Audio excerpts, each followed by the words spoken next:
can you and I learn as God's children to face the pressures of life? Can we learn to be victorious amidst it all? Is it possible to be blessed and not be stressed?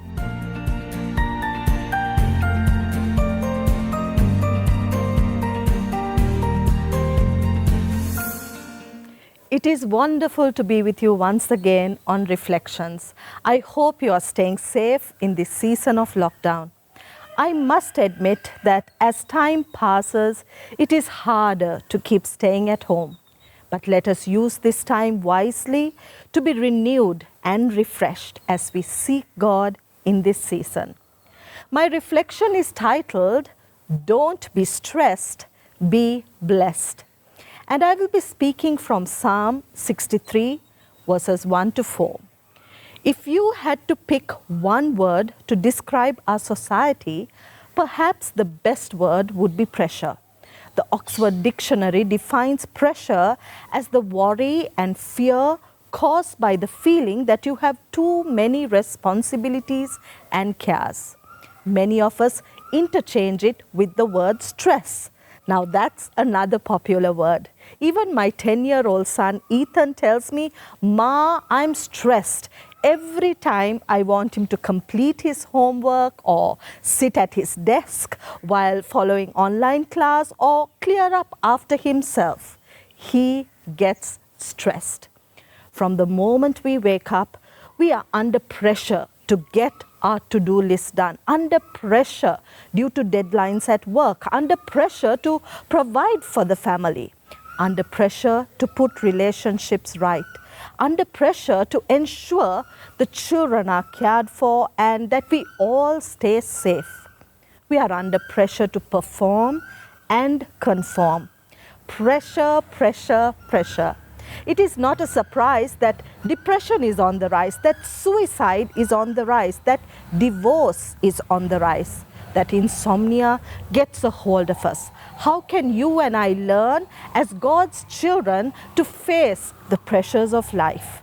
Can we learn to be victorious amidst it all? Is it possible to be blessed and not be stressed? King David was a man who fully understood the pressures of life. He is one of my favorite characters in the Bible, as his life is so real. His passion for God is so obvious. His life was not perfect, but he teaches us some great lessons. We know the higher you get, the greater the pressure. And as king, he had faced many situations that caused immense pressure. His life was constantly under threat. He faced many battles.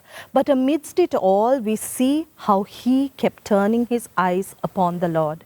And I believe that is why God called him a man after his own heart. He knew what was important and was able to constantly focus on God. I believe he shows us ways in which we can eliminate our daily pressure. He provides insight into how we can soothe our souls amidst the chaos. Let me read a few verses from the well-loved Psalm 63. You, God, are my God. Earnestly I seek you. I thirst for you. My whole being longs for you in a dry and parched land where there is no water. I have seen you in the sanctuary and beheld your power and your glory. Because your love is better than life, my lips will glorify you. I will praise you as long as I live, and in your name I will lift up my hands. These verses bring some powerful truths. In times of pressure and distress, it is important to remember these truths and apply it to our lives. Then and only then would we find stillness and peace within the chaos.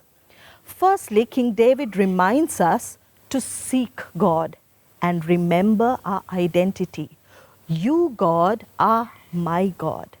Let us never forget that we are God's children. He is our God, and in that identity, there is security, there is sanctuary, there is freedom.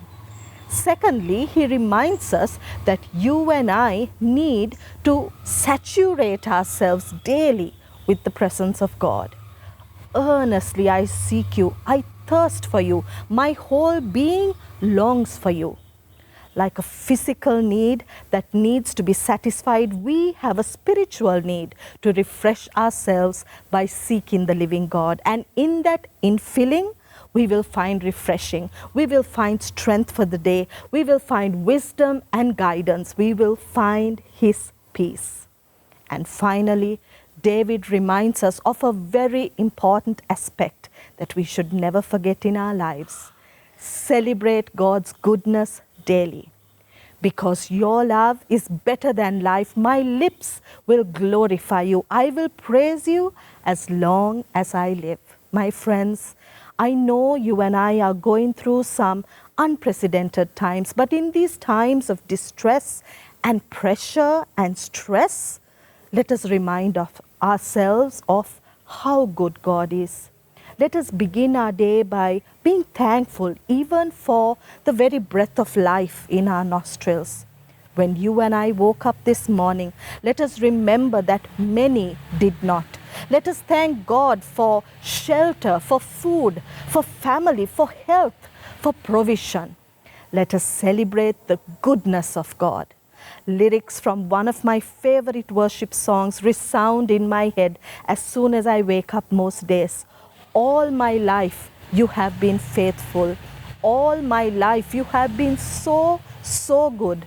With every breath that I am able, oh, I will sing of the goodness of God.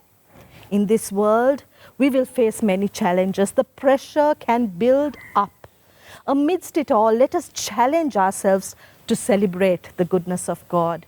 May we seek Him. May His presence saturate our lives, and may we celebrate His goodness daily. Don't be stressed. Be blessed. Shall we pray? Father, help us, Lord, to turn our eyes toward you this season. Lord, our lives can feel impossible when the pressure builds up. We can easily feel powerless and overwhelmed. Thank you for reminding us that we are your children and you are our God. The God who will never leave us nor forsake us. The God who will protect us and provide for us. The living God who hears and answers when we call out to you. Be magnified in our lives, Lord. Help us to saturate ourselves in you every single day. Let us always have a thankful heart for all that you do for us. Bless us this season, I pray. In Jesus' name we ask. Amen. If you were blessed with this reflection, do pass it on to your friends and family. Don't forget to subscribe to my YouTube channel so you can get the latest updates. Until next week, stay safe, stay blessed, don't be stressed. God bless you.